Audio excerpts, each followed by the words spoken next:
3, 2, 1. Welcome to Wi-Fi Vendo. Magandang araw mga ka-J3, welcome sa ating video tutorial. Para po ito sa mga LPB operating system. So, tuturo ko sa inyo ang menu na mga dapat galawin kung kayo ay magkakaroon ng mga maintenance or checking sa inyong mga bendo. So, unang-una ko ituturo, lahat ng menu option dito sa ating LPB software ipapakita ko. So, pag hinanap nyo po si sales, siyempre pag nagbukas kayo ng inyong admin account, ito siya. Pati temperature, dito nyo makikita. So, sa akin, ang temperature ko is 34. Tapos, ayan, yung mga sales, ganyan makikita nyo. Ito po yung dashboard. So, pag clinic mo ang menu, unang-unang lalabas ay sales. So, pag clinic natin si sales, nandyan rin po ang mga inventory, daily, monthly, or kung bahala kayo. So, i-click nyo lang. Today, yesterday, this week, this month. So, ayan, makikita nyo. And then, pag gusto nyo siyang i-reset, click nyo lang po ang reset button na to. Ayan. And then, makikleared na po ang inyong mga sales inventory dito sa inyong bendo. So, ito yung mga naghulog sa'yo. May time, days, year, ganun kung kailan sila naghulog. At magkano hulog nila, click nyo lang po ang ito. Tapos yan, nakalagay siya dyan. Yan, tulad nito, 10 pesos. So, yan. And then, next na ipapakita ay voucher generator. Sa voucher generator, halimbawa nagka-problema po ang inyong CoinSlot operating. So, si CoinSlot po, walang pakialam sa program ni Bendo. So, nilagay lang po natin si CoinSlot para ma-adapt niya yung mga coins na ini-insert kay Bendo para magkaroon ng time yung customer. So, pag nasira ang program ni Bendo, walang pakialam si CoinSlot. Pag nasira ang program ni CoinSlot, walang pakialam si Bendo. So, halimbawa si CoinSlot nasira, dito na po papasok ang ating voucher generator. So, sa voucher generator po, makakapag-internet pa rin po ang ating mga customer kahit walang CoinSlot. Gagawa po tayo ng voucher. Ito po ang old version ng Piso Wi-Fi before magkaroon ng CoinSlot. And then, create lang po tayo dito sa generate voucher. Pag clinic po natin siya, ayan, lalabas po ang price, lalagyan nyo. So, kung sa minute, laging 0, lahat po na hindi nyo kailangan at na hindi nyo kailangan ay 0 ang ilalagay nyo. So, yan. Tapos, kunwari, sa price, hindi nyo lalagyan ng amount, so 0. Sa minute, hindi nyo rin lalagyan, 0. So, sa hour, kunwari, nilagay nyo is 5 hours. And then, sa day, siyempre, 0. Pero kung gusto nyo lagyan ng day, kunwari, 5 day din, 5 days. And then, sa time, kunwari, is 5 din. Yan. Sa test, ito yung test, kunwari, lalagyan nyo yung unique code. Kunwari, J3 piso. Yan, 2, 4, 6. So, bawasan natin na yan. J3 piso. So, magiging unique siya. Tapos, don't forget po dito sa download and upload natin. Nakalimit po siya rito for 1 Mbps and 2 Mbps ang upload. So, make sure po na dagdagan po natin sila. So, ang po rito pag nag-create is ginagawa ko is lalagyan ko ng 10,124. So, lalagyan ko dito ng 1. Dito rin is 1. Para po medyo mabilis naman ang kanilang connection. Kasi po possible na mabagal sila pag yun lang po ang speed natin. And then, kung may post po sila is naka-enable lang po yung post. Pero kung wala po silang post, make sure po na naka-disable to. Yan, disable. And then sa number of voucher, so syempre kung ilang voucher ang gusto mong i-generate ni Bendo, basta isang click mo lang, lalagyan nyo siya rito. Kunwari, 3. Yan. Pero syempre sa ngayon, testing lang, kaya 1 lang muna siya. 1. And then, sa share user, ito naman po kung ilang pwedeng gumamit na cellphone sa bawat voucher na ilalagay nyo. So, syempre, dapat isa lang per voucher. So, sa kanya po, i-click ang generate. And then, after po neto, magkakaroon po ng voucher generate si Bendo. Ito na po ang na-create niyang voucher. Ayan. J3 piso and then 38 SV6G9L. So, yan po ang ilalagay ni user, ni customer. So, dito naman po makikita yun ni customer. Click muna natin to. Dito po makikita ni customer yon. Yan. dito po sa part na to na enter voucher here, dito nyo po ilalagay yung code na yon. And then after nyo ilagay, i-click lang po yung submit. Yan, yung submit na to. And then automatic po magkakaroon sila ng time na hindi nagkaroon ng insert coin. So, sana naunawaan po ano. And then next na puntahan natin ay time rate. Time rate. So, dito naman po mapapasok yung mga time na binibenta natin kay customer. So, piso, 5, 10, 20. Ganun po ang oras natin na nakalagay dito sa aking piso wifi. So, sa piso, kunwari, gagawin mo siya is 5 minutes lang. Kiklik niya lang po yung plus. Tapos, dito sa action, yung tatlong toldo, kiklik mo siya. And then, edit. So, sa edit po na to, dito nyo na mababago yung mga time rate na to. So, sa piso, yan, 1 piso. Tapos sa minute, so 11 minutes nilagay ko. And then sa hour, syempre hindi na kasi piso lang yon. And then, ang pag-o-okay po nito, ang kiklik nyo ay edit. So, halimbawa okay na yan. Check natin. Click natin ang edit. So, magsisave po siya. Yan, ayan, nakita nyo. So, save na. Ganon din po ito sa lahat. And then, kung gusto nyo magdagdag ng rate, kunwari, gusto nyo ng 30, 40, 50, pataas. So, add lang po kayo ng rate. Ganyan. Same lang din po yung process. So, after nyo malagay dito, click nyo lang po yung add. And then, okay na po yun. So, proceed tayo sa other menu. So, next na bubuksan ay yung schedule. Sa schedule po, ito naman po yung halos wag nyo na lang pong galawin. Kasi ito po yung on and off ng unit ng bendo. Yung automatic off or automatic on. So, sa akin po, wag nyo na lang galawin. So, dito sa time zone, ganun din po. Automatic na didetect ng bendo kung anong IP address location siya. So, ibig sabihin, kung sa Pilipinas mo siya nilagay, ito madidetect niya na time zone. So, pag sa ibang bansa, siguro madidetect niya ron. Sorry po, hindi pa ako nakarating ng ibang bansa at hindi ko pa na-try si Bendo doon. Kaya wala pa akong exact idea rito. So, next. Sa A-loading po, ito naman pong A-loading, ito po ay nagiging online or nagiging okay siya, magkakaroon ng online A-loading pag mayroon po kayong sariling license ng A-loading. Lahat po na LPB software ay kailangan lagyan ng license A-loading para maging activated ang inyong loading bendo. So, ibig sabihin, magkakaroon kayo ng A-loading plus Wi-Fi bendo. So, 2-in-1 po ang mangyayari sa inyong bendo. So, sa akin, may license ako, kaya meron siyang load ngayon. Ayan, may balance ako na 195.60 centavos.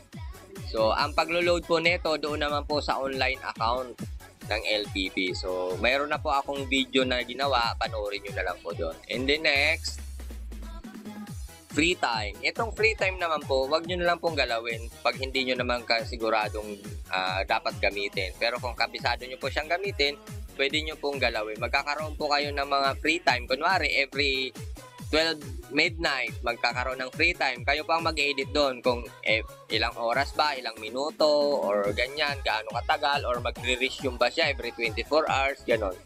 So, option nyo po yun. Pag halimbawa, after nyo magawa yun, ayaw nyo na, so click nyo na lang po yung reset para bumalik na sa normal. And then next, sa remote monitoring. Dito naman po sa remote monitoring, make sure naman po na may account kayo kay NGRock. Tapos may link po doon. Mayroon naman po akong video na ginawa nito regarding sa pag-activate ng NGRock. So panoorin nyo na lang po. Lahat na software na gamit namin regarding sa activated na NGRock nandoon na po. So check nyo na lang po yung other video ko rito. And then centralized server. Sa centralized server naman po, ito yung mga halimbawa, isang bendo ka and then may pinaka-server ka, marami ang bendo mo, so yun ang centralized. So, pero advanced features na po yun.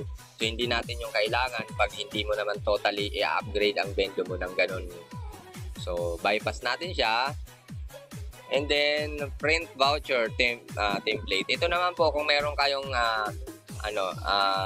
printer regarding sa inyong voucher, tulad ng tinuro ko kanina dun sa taas. Pero, yan. Alam ko, bibihira lang yung may ganon. So, dito naman sa POA server, Huwag nyo na lang po itong galawin kasi ito naman po, base lang po ito sa mga nakakaintindi masyado regarding sa internet connection or regarding sa features ni LPB software. So, ayaw ko pong magbigay ng comment dito kasi baka marami ang magkaroon ng problema regarding sa internet connection. So, kung gusto nyo pong pakialaman to, advice ko na lang po na magtanong kayo sa mas expert regarding sa PoE server or kay mismong LPB developer.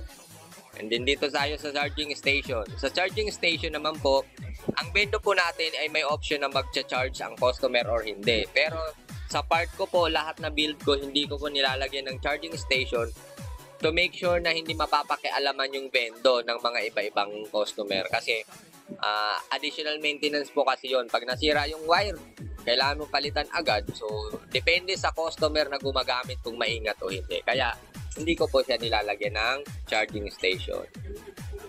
And then sa tools, dito naman sa tools po, nandito yung mga speed test, random graph, ganon, site block.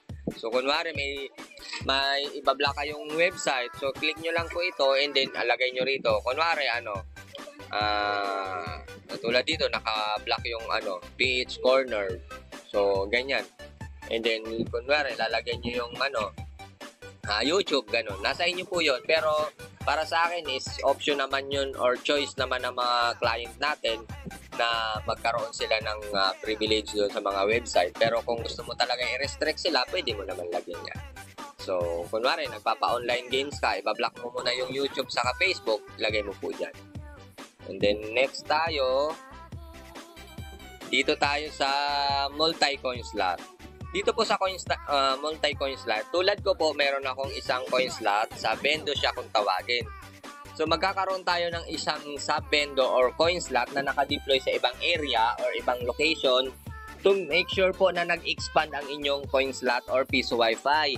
So, ang piso wifi po natin, siyempre kung saan lang yung Bendo, doon lang makakapaghulog yung customer. So, pero pag naglagay po kayo ng sub-Bendo or additional coin slot, pwede nyo pong ilagay, kunwari after 10 house, abot pa rin ng inyong Wi-Fi range, pwede nyo po lagyan ng coin slot doon. Ito po yung sub-Bendo. Pero pag hindi na po abot, pwede kayo mag-extend ng additional antenna or additional AP, and then doon nyo po lagyan ng Bendo. Ang advantage naman po noon, hindi na mapapagod si customer nyo na makapunta doon sa main Bendo para maghulog. So, parang additional expansion kasi siya. So, para sa mga explanation yan, PM na lang po kayo sa akin regarding dyan. And then, kung kailangan ko po kayong i-guide kung meron na kayong mga sub-Bendo, so, tutulungan ko po kayo. And then next, dito sa desktop, hindi ko na po ito ginagalaw kasi sa mga sa mga online games. So, bypass nyo lang po yan. Hindi natin kailangan sobra yan. Dito sa user po, pag clinic mo siya, nakalagay doon lahat na nakakunik sa'yo at kung ilang oras, minuto, araw silang nakakunik.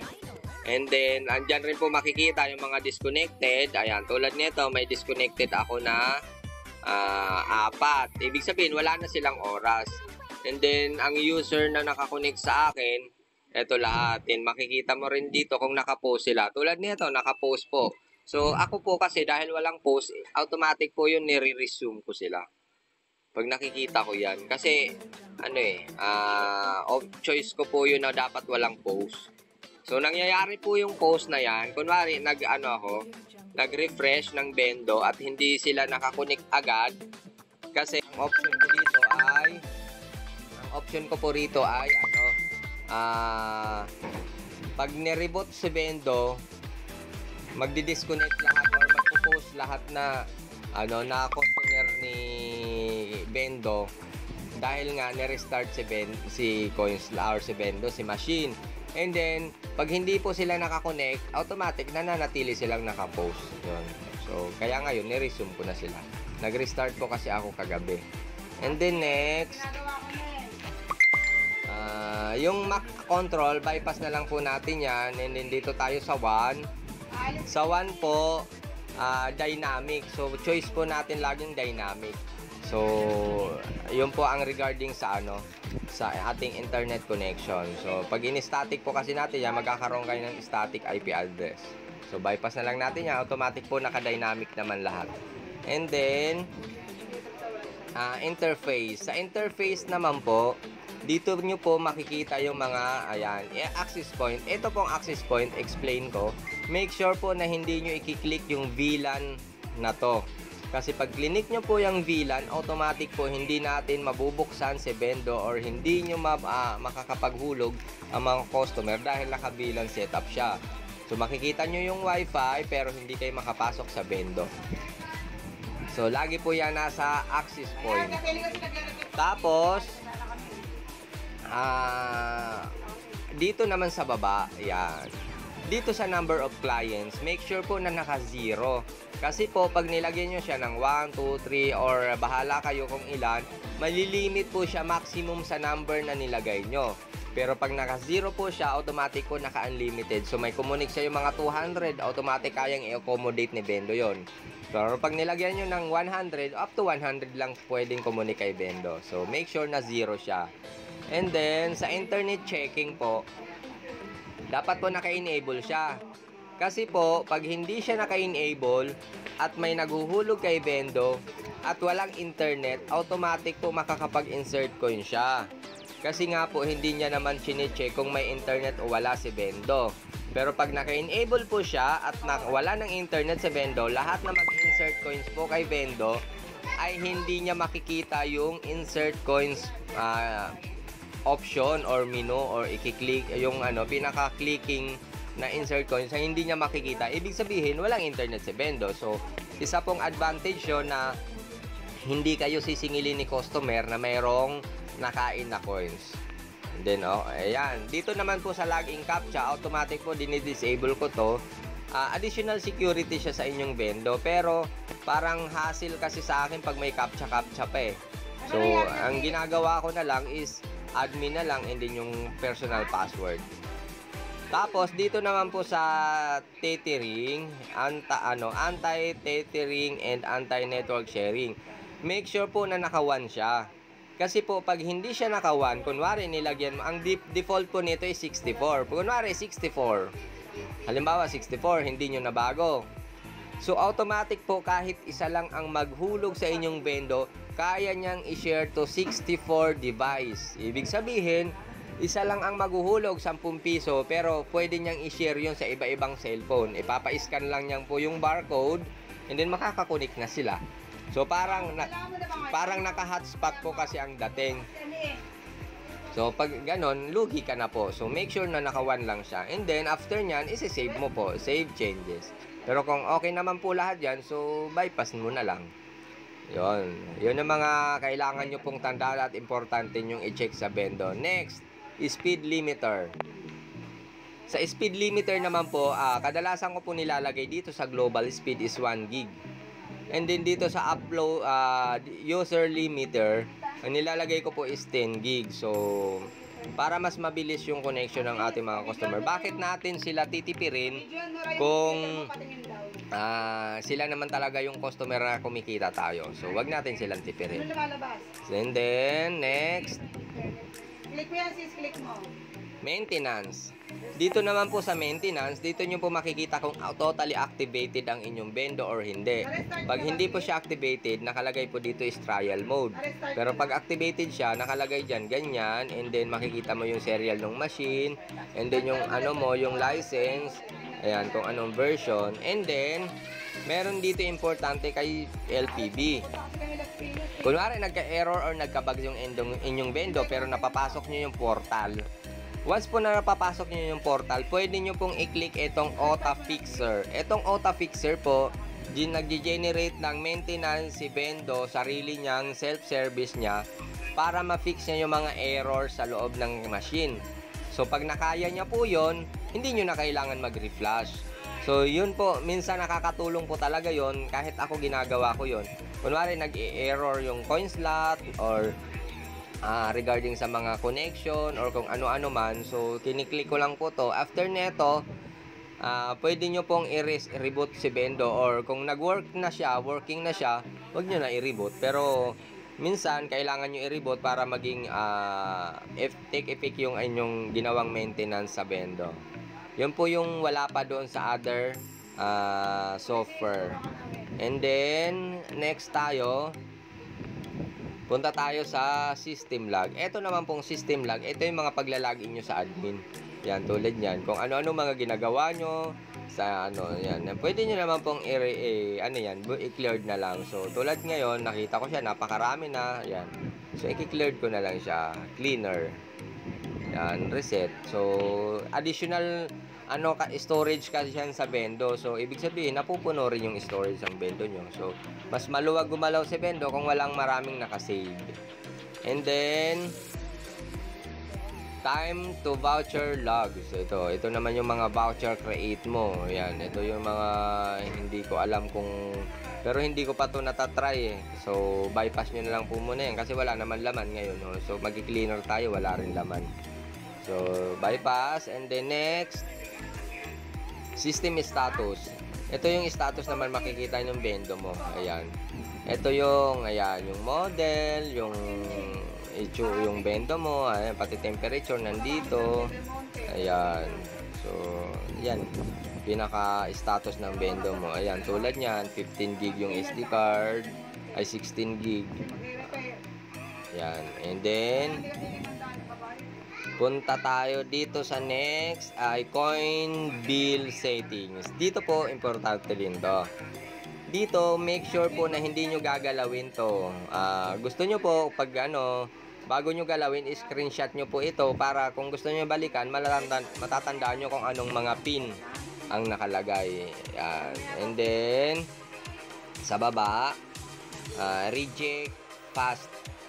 So, ito naman pag naka-enable po ito yung, kunwari mabilis yung hulog ni customer, iluluwa niya yung iba hanggat hindi kasi tapos mag-counting si coin slot, iluluwa niya yung coins na hinuhulog sa kanya.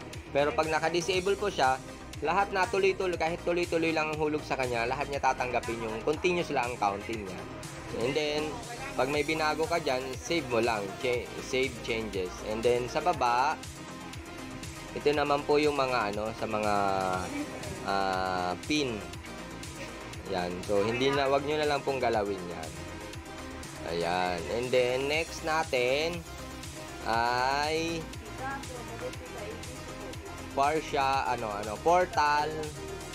portal settings. Dito naman po sa portal settings, ito po yung option kung paano natin i-on or i-disable or enable ang post ng ating machine. Kung naka-disable dito, automatic po walang post ang machine natin. So dito naman po ito, buy time. So siyempre naka-enable siya kasi para makita niya na makakapag-insert ko siya. Sa buy charging, siyempre naka-disable dahil wala akong charging. Sa buy voucher, naka-disable din kasi ako na lang mag-create ng voucher. And then, view rate. Pwede naman po ipakita nyo yung rate sa customer bago siya mag-insert coins. Or, pag dinisable nyo siya, ibig sabihin, hindi niya makikita kung magkano yung rate ng coins na ihuhulog sa kanya. So, sa akin, naka-enable lang siya para parang makikita nyo yung price. And then, voucher code, naka-enable siya para makapag-enter siya ng voucher. And then, sa auto post, ito po yung auto post na sinasabi ko na pag nireboot yung machine, ayan, makikita nyo rito. Pag nireboot yung machine or nawala ng internet si machine, magpo-post yung inyong customer. So, walang masasayang na oras nila. So, make sure na naka-on lang siya para lang naman maging satisfied yung customer natin. And then, eto, ayan. Basahin nyo na lang po itong mga other option kung kailangan nyo siya. Pero pag hindi naman po, wag nyo na lang pong galawin. Kasi po,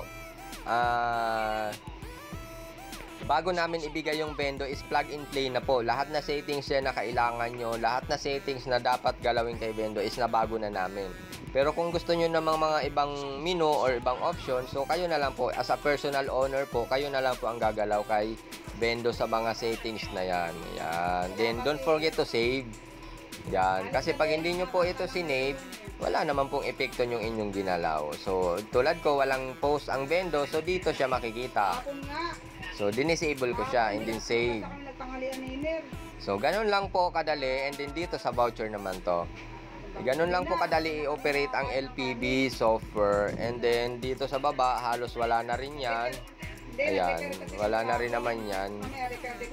Yan, kayo na lang po ang mag-explore ng inyong mga bendo. And then sa portal, so yan lang mga design yan. Alas, Yan. hindi kami malis. So sana po masundan nyo at nakatulong ang video na to.